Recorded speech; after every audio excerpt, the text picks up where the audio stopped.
샬롬. 자, 오늘도 우리 사랑하는 성도님과 함께 주산교재 88쪽을 참고하시면서 우리 큐티를 진행하도록 하겠습니다. 우리 함께 기도하면서 큐티 시작하겠습니다.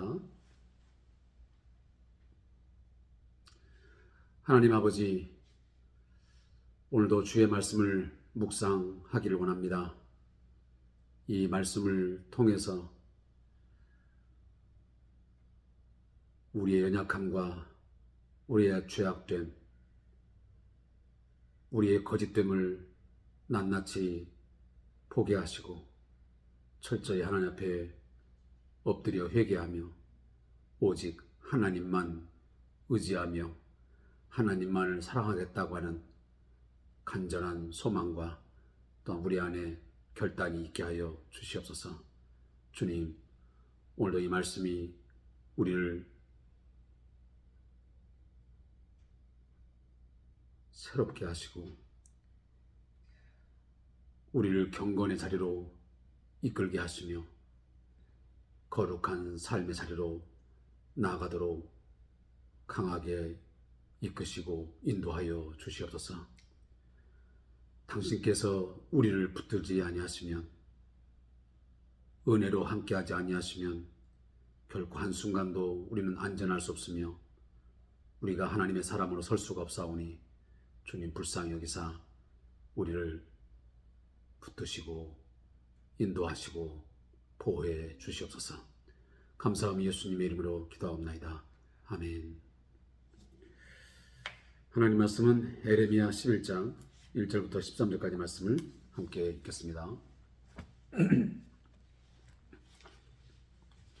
여호와께로부터 에레미야에게 임한 말씀이라 이르시되, 너희는 이 언약의 말을 듣고 유다인과 예루살렘 주민에게 말하라. 그들에게 이르기를, 이스라엘 하나님 여호와께서 이와 같이 말씀하시되, 이 언약의 말을 따르지 않는 자는 저주를 받을 것이니라. 이 언약은 내가 너희 조상들을 쇠풀무 애굽 땅에서 이끌어내던 날에 그들에게 명령한 것이라. 곧 내가 이르기를, 너희는 내 목소리를 순종하고 나의 모든 명령을 따라 행하라. 그리하면 너희는 내 백성이 되겠고 나는 너희의 하나님이 되리라. 내가 또 너희 조상들에게 한 맹세는 그들에게 젖과 꿀이 흐르는 땅을 주리라 한 언약을 이루자 한 것인데 오늘이 그것을 증언하느니라 하라. 하시기로 내가 대답하이르되 아멘 여호와여 하였노라. 여호와께서 내게 이르시되, 너는 이 모든 말로 유다 성읍들과 예루살렘 거리에서 선포하이르기를, 너희는 이 언약의 말을 듣고 지키라. 내가 너희 조상들을 애굽 땅에서 인도하여 낸 날부터 오늘까지 간절히 경계하며 끊임없이 경계하기를, 너희는 내 목소리를 순종하라 하였으나 그들이 순종하지 아니하며 귀를 기울이지도 아니하고 각각 그 악한 마음에 완악한 대로 행하였으므로 내가 그들에게 행하라 명령하였어도 그들이 행하지 아니한 이 언약의 모든 규정대로 그들에게 이루게 하였느니라 하라. 여호와께서 또 내게 이르시되, 유다인과 예루살렘 주민 중에 반역이 있도다. 그들이 내 말 듣기를 거절한 자기들의 선조의 죄악으로 돌아가서 모든 다른 신들을 따라 섬겼은즉 이스라엘 집과 유다 집이 내가 그들의 조상들과 맺은 언약을 깨뜨려도다. 그러므로 나 여호와가 이같이 말하노라. 보라, 내가 재앙을 그들에게 내리리니 그들이 피할 수 없을 것이라. 그들이 내게 부르짖지라도 내가 듣지 아니할 것인즉 유다 성읍들과 예루살렘 건 주민이 그 분향하는 신들에게 가서 부르짖을지라도 그 신들이 그 고난 가운데서 절대로 그들을 구원하지 못하리라. 유다야, 내 신들이 내 성읍에 수호하도다. 너희가 예루살렘 거리의 수대로 그 수치스러운 물건의 제단 곧 바알에게 분향하는 제단을 쌓아도다. 아멘. 오늘 함께 읽은 에레미야 11장 1절부터 13절의 말씀의 제목은 깨어진 언약입니다. 이 본문을 요약해보면 하나님은 출애굽한 이후에 시내산에서 이스라엘과 맺은 언약을 오늘 본문에서 언급하고 있습니다. 그 언약의 내용을 보면 언약을 지키면 복을 받지만 언약을 어기면 저주받는다는 사실이 바로 기록되는데 그 사실을 상기시켜 주고 있습니다. 뿐만 아니고 선자로 하여금 이것을 바로 이 내용을 백성들에게 선포하라고 명하시고 계십니다. 하지만 유다 백성은 하나님께 반역을 하게 되고 우상을 숭배함으로써 언약을 깨뜨리고 말았음을 오늘 본문에서 말하고 있습니다. 사랑하는 성도 여러분, 우리 인간은 홀로 존재할 수도 또 혼자 살아갈 수도 없는 존재입니다. 누군가와 관계를 맺고 살아갈 수밖에 없는 그러한 인간이라는 것입니다. 그래서 우리가 두 사람 이상이 모여서 서로 돕고 서로 도움을 받으면서 상부상조하며 살아가게 되는 것입니다. 이것을 우리는 학문적으로 말할 때 사회적 동물이라고 명명하고 있습니다. 거기서 제일 중요한 것은 관계입니다. 바로 이 릴레이션십이라고 하는 이 관계. 사람은 그래서 삶을 살아가면서 가장 중요시 여겨야 되는 것이 뭐냐면 관계 형성입니다. 나와 아내, 나와 남편과의 관계, 또 자녀와의 부모와 관계, 또 형제와의 관계, 또 직장 동료, 또 상사, 여러 가지 사회적인 대인관계, 이런 것들을 어떻게 맺느냐에 따라서 그 사람의 삶의 질이 또 삶의 여러 가지 내용들이 바뀔 수밖에 없는 것이 우리의 현실적인 존재입니다. 근데 오늘 성경에 보니까 이 언약이라는 단어가 오늘 본문에서 등장을 합니다. 2절에 보면 너희는 이 언약의 말을 듣고 있습니다. 이 언약이라고 하는 것이 뭐냐면 관계를 형성하는 것입니다. 언약을 맺을 때는 반드시 당사자가 있기 마련입니다.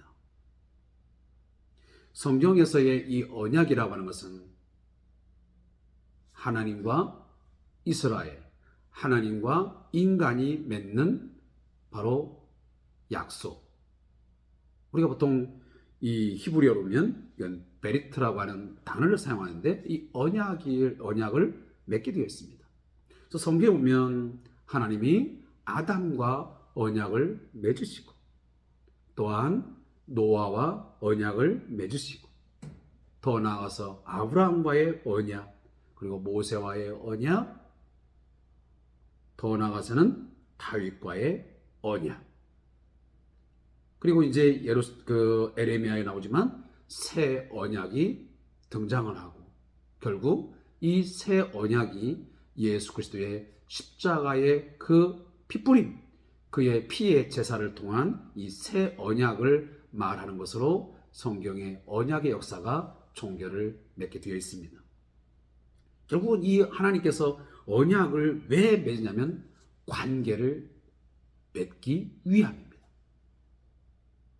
그래서 오늘 본문도 내용을 언급하고 있지만 4절에 보면 너희는 내 백성이 되겠고 나는 너희의 하나님이 되리라. 하나님이 되고 내 백성이 되는 이 약속, 이 관계를 하나님이 맺으시는 것입니다. 이걸 우리가 보통 일방적 언약이라고 말합니다. 하나님께서 언약의 주도권을 가지시고 당신의 백성과 맺는 것입니다. 그래서 나는 너희의 하나님이 될 터인즉 너희는 내 백성이 되어라. 자, 그 언약에 있어서 결정적 요소는 뭐냐면 순종입니다.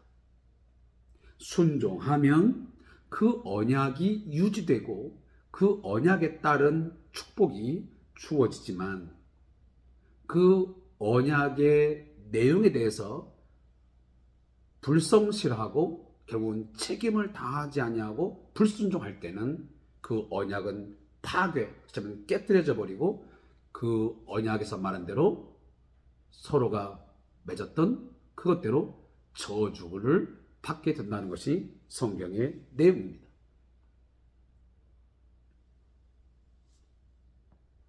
그래서 오늘도 본문에서 보면 이 언약의 말을 따르지 않는 자는 저주를 받을 것이라. 자, 왜 갑자기 이 에레미야 11장에서 이 언약의 말씀, 이 언약이라는 단어가 왜 등장하냐면, 제가 어제도 말씀드렸지만 하나님은 지금 남유다의 당시의 죄악상, 그들의 우상 숭배의 그 죄악을 그냥 내버려 둘 수 없기 때문에 결국 그들에게 진노를 행하심으로 이제 거의 멸망할 수밖에 없는 그런 지경에 이르게 된 것입니다. 결국 하나님께서 이스라엘 이 남쪽 유다 백성들에게 하고 싶은 이야기가 뭐냐면, 너희가 이 바벨론에 의해서 침략을 당하여 너희가 노예로 포로로 끌려가고 결국 이 나라가 멸망을 하게 될 터인데, 이것은 결국 우연한 사건이 아니고 너희들이 어떤 정치적인 아니면 군사적인 어떤 힘이 없고 약해서 당하는 것이 아닌 하나님과 너희 사이에 맺은 그 언약을 너희가 신실하게 순종하지 않았기 때문에 그 불순종의 대가로 결국은 진노로 말미암아 당하는 것이라고 하는 것을 오늘 그 어떤 멸망의 근거를 구체적으로 지금 제시하고 있는 것입니다. 그래서 심지어 4절에 보니까 이 언약을 어디 것을 지금 끌어오냐면 신의 산 언약을 이야기합니다. 쇠풀무, 하나님께서 애굽에 야곱을 처음에 요셉을 보내고 그리고 야곱의 가족들이 들어갔죠. 70명이. 그래서 거기에서 수가 늘어나고 번성하여 큰 민족을 이루게 하십니다. 근데 거기에서 쇠풀무, 단련하고 훈련해서 당신의 백성을 끌어냈습니다. 그리고 하나님이 어디 갔습니까? 출애굽기 19장에 가보니 시내 광야에 이르렀습니다. 그래서 시내 산에서 하나님은 당신의 백성과 언약을 맺습니다. 너희는 내 소유가 되겠고 너희는 내 거룩한 나라요 거룩한 백성이라고 하는 그런 약속의 메시지를 바로 출애굽기 19장에서 처음 이야기를 합니다. 그리고 이제 23장에 가보면, 출애굽기 23장에 가보면 하나님께서 이제 십계명들을 이야기하고 많은 이야기를 쭉 이야기한 뒤에 이 언약의 메시지들을, 내가 명령하는 것들, 내 규례를 너희가 잘 지켜 행하면 복을 받게 될 것이지만 그 말을 너희가 청종하지 아니하고 지키지 아니하고 이 말씀을 버려버리면 나 또한 너희를 버릴 것이고 너희에게 결국은 저주를 내릴 것이다 라고 하는 내용들을 이제 출애굽기 19장 이후에 쭉 말씀을 하십니다. 그리고 제사법도 나오고, 그래서 이 언약 관계를 잘 유지하고 또 보존하기 위해서는 구체적으로 그 제사법들을 어떻게 진행해야 되는지, 이런 내용들이 출애굽기에 설명을 하고 있는 것이지요. 결국 하나님께서 이제 이 에레미야를 통해서 그때 약속했던 것들을 너희들이 잘 지켰으면 좋으련만 너희들은 그 조상들이 언약의 말을 버리고 우상을 숭배했던 것처럼 똑같이 그 과오를 반복하고 있다라고 오늘 성경이 말씀합니다. 내가 너희들을 끊임없이 애굽에서 인도해 난 그날부터 간절히 경계했다. 이것을 이렇게 하면 이렇게 되고 저렇게 하면 저렇게 된다라고 내가 그렇게 간절히 경계하고 끊임없이 경계했지만, 그리고 내 목소리를 순종하라고 하였으나 순종하지 아니했다. 누가? 너희 조상들이. 그런데 너희 조상들이 했던 것들을 오늘 9절과 10절에 보니까 유다인과 예루살렘 주민 중에 반역이도다. 결국 왕이신 이 하나님, 너희를 건져내 주신 그 구원자 그 하나님에 대해서 반역하는 일이 바로 유다와 예루살렘이 있다. 그래서 내 말 듣기를 거절하고 선조의 죄악으로 다시 돌아가 버렸다. 역사적인 어떤 그런 경험이 있으면 반복하지 말아야 되는데 그 죄악을 또다시 반복하고 있다는 것을 꾸짖고 있습니다.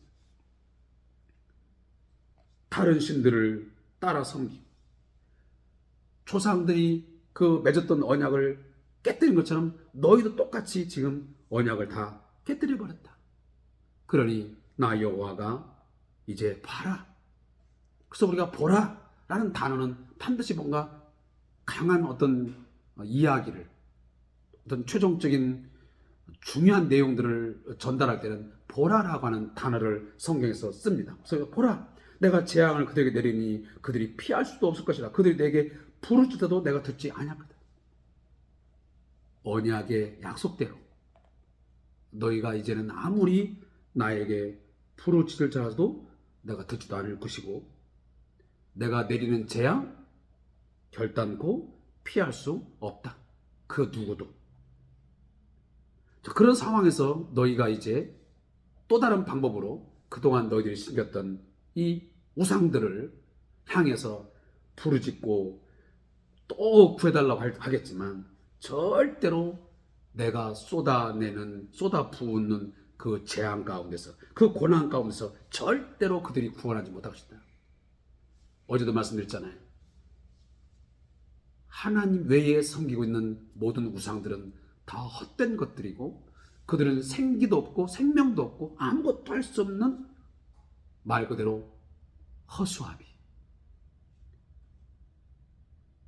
그런데 그 허수아비 같은 그 거짓된 허상들을 얼마나 내 성읍에 수와 같대요. 너희들이 섬기고 있는 우상단지가 얼마나 많은지 내 성읍에 수와 같고, 너희가 예루살렘 거리의 수대로 그 수치스러운 물건에 쳐담고 바알에 분양한다. 그러니까 바알 산당들이 여기저기 있으면서 온갖 여기저기에 바알 산당을 만들어 놓고 아세라 목상을 세워놓고 하는 일들이 비일비재했다는 것입니다. 그만큼 우상 숭배가 전국적으로 그리고 모든 사람들에게 있었음을 오늘 본문이 우리에게 말씀하고 있는 것입니다. 사랑하는 성도 여러분, 우리는 예수 그리스도의 피로 말미암아 세운 언약, 새 언약을 통해서 하나님과 우리가 새로운 관계를 맺어 하나님이 우리의 하나님이 되시고 우리는 그의 백성이 되었습니다. 이 언약 맺음은 과거의 소나 양이나 이런 동물의 제사로 맺은 제사와는 비교할 수가 없습니다.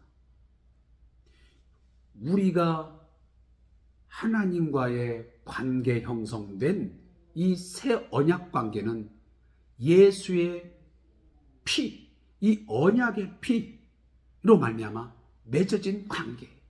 그래서 우리가 이것은 영원한 언약의 피라고 해요. 그래서 이 관계는 깨뜨릴 수 없는 것이고 이 관계는 영원한 것이. 그래서 우리가 하나님과 맺어진 나의 하나님이 되고 우리는 그의 백성이 된 이 관계는 그 어떤 것으로도 그 무엇도 깨뜨릴 수 없고 범할 수 없는 관계임을 믿으셔야 됩니다. 그래서 로마서 8장을 통해서 사도 바울은 그렇게 메시지를 내고 있는 거 아니겠습니까? 하나님과 우리와의 맺어진 그 사랑의 관계, 그리스도의 그 십자가의 피, 그 사랑의 피로 맺어진 이 끈으로 단단히 맺어진 끈은 그 무엇에도 끊을 수 없느니라. 이것을 사도 바울이 우리에게 이미 말한 적이 있습니다. 사랑하는 성도 여러분, 그 사실을 우리는 분명히 믿어야 됩니다. 우리는 소의 피로, 양의 피로 그 무슨 피로 맺어진 관계가 아니고 예수의 십자가의 피로 하나님의 아들 예수가 십자가의 죽으심을 통하여 뿌려진 그 언약의 피로 말미암아 맺어진 새 언약 속에서 이루어진 관계임을 믿으시고 이것은 영원하고 가장 견고하고 확실한 관계임을 믿으시기 바랍니다. 아무리 사단이가 우리의 관계를 깨뜨리려고 하지만 우리의 관계에 대해서 의심하게 만들고 우리로 하여금 자꾸만 세상과의 관계로 나아가게 하려고 유혹하고 있지만 그러한 것이 있을 때마다 우리는 이 예수 그리스도 안에서 맺어진 이 새 언약, 이 하나님과의 관계 결코 여러분들이 잊지 마시고 그 언약의 안에서 신실하게 우리가 말씀에 순종하는 삶을 살아야 됩니다. 순종하는 자에게는 복이 있고 불순종하는 자에게는 거기에 대한 합당한 대가가 주어지는 것은 어제나 오늘이나 변함이 없는 사실입니다. 사랑하는 성도 여러분, 여러분들은 하나님의 이 약속의 말씀, 언약의 말씀에 순종하여 이 땅을 사는 동안 복을 누리면서 사시겠습니까? 아니면 여전히 우리의 이 조상들처럼 언약의 말씀을 버려버리고 언약의 말씀에 불순종하여 끝까지 어려움 속에서 또 진노 가운데서 삶을 사시겠습니까? 이것은 우리들이 반드시 결정해야 되고 거기에 대한 선택을 하셔야만 됩니다. 오늘 그 내용을 여러분들이 잘 기억하시고 그 말씀에 순종하며 살기를 원합니다. 오늘 저자의 묵상은 제가 좀 속도를 내서 읽고 마치도록 하겠습니다. 오늘 본문에서 인상적인 표현은 하나님께서 애굽을 가리켜 쇠풀무로 표현하신 점입니다. 우리가 아는 것처럼 야곱은 요셉이 애굽의 국무총리 있을 때 70여 명의 가족을 데리고 애굽으로 이주했습니다. 그리고 세월이 흐르면서 야곱의 자손 즉 이스라엘 백성의 신분이 노예로 전락하여 온갖 고난을 겪게 됩니다. 이 과정에서 이스라엘 백성은 모세를 통하여 하나님께 구원과 해방을 간구하였고 그 기도의 응답으로 마침내 출애굽의 대역사가 하나님의 은혜 가운데 이루어집니다. 결국 애굽에서의 고난은 이스라엘 백성들로 하여금 하나님을 찾게 만들었고 신앙을 회복하게 만드는 촉매제 역할을 한 셈입니다. 그리고 이렇게 불신앙에서 신앙으로 돌아오는 과정은 쇠풀무에서 이루어지는 재련 또는 단련의 과정에 비유할 수 있습니다. 하나님이 보실 때 애굽의 고난은 괴롭지만 반드시 필요한 과정이었던 것입니다. 또한 출애굽의 역사는 하나님을 왕으로 모시고 그분의 백성이 되겠다는 언약을 체결하는 도화선이 되었습니다. 그런 맥락에서 지금 우리에게 주어진 고난도 하나님과의 관계를 위한 촉매제나 도화선이 될 수 있음을 기억해야 합니다. 이 말씀은 어떻게 보면 지금 우리가 여러 가지 삶을 살아가면서 고난을 당하고 또 어려움에 처하기도 하고 또 매를 맞기도 하고 이런 상황들은 그것은 우리에게 불행한 사건이 아니고 우리들로 하여금 하나님과의 언약의 관계로 다시 돌아가게 만들고 그 언약 관계를 더 돈독하게 하고 하나님을 가까이 하게 하는 그런 촉매제, 하나의 도화선 역할을 하는 유익한 거라. 그래서 고난이 내게 유익한 것이라 라고 하는 메시지를 마지막으로 우리에게 강조하고 있는 것입니다. 자, 기도하겠습니다. 언약에 신실하신 하나님 아버지, 오늘도 하나님께서는 예수 그리스도 안에서 저희로 하여금 가장 완벽한 관계, 가장 아름다운 관계를 맺어주셨음을 믿습니다. 그의 피로 말미암아 우리가 하나님의 백성이 되고 그리스도의 제자가 되고 하나님은 우리의 왕이 되시고 또한 그리스도는 우리의 주가 되시는 놀라운 관계를 맺게 해 주셨습니다. 이 관계는 세상의 그 무엇도 또 악한 사단마귀도 결코 깨뜨릴 수 없고 망가뜨릴 수 없는, 파괴할 수 없는 완벽하고도 영원한 관계임을 믿습니다. 이 관계를 맺게 되었사오니 저희들 이 관계 속에서 주님이 주신 말씀, 언약의 말씀, 순종하며 살아 순종하는 자에게 주어지는 복되고 행복하고 아름다운 삶을 누리며 살게 해 주시옵소서. 감사하며 예수님의 이름으로 기도하옵나이다. 아멘.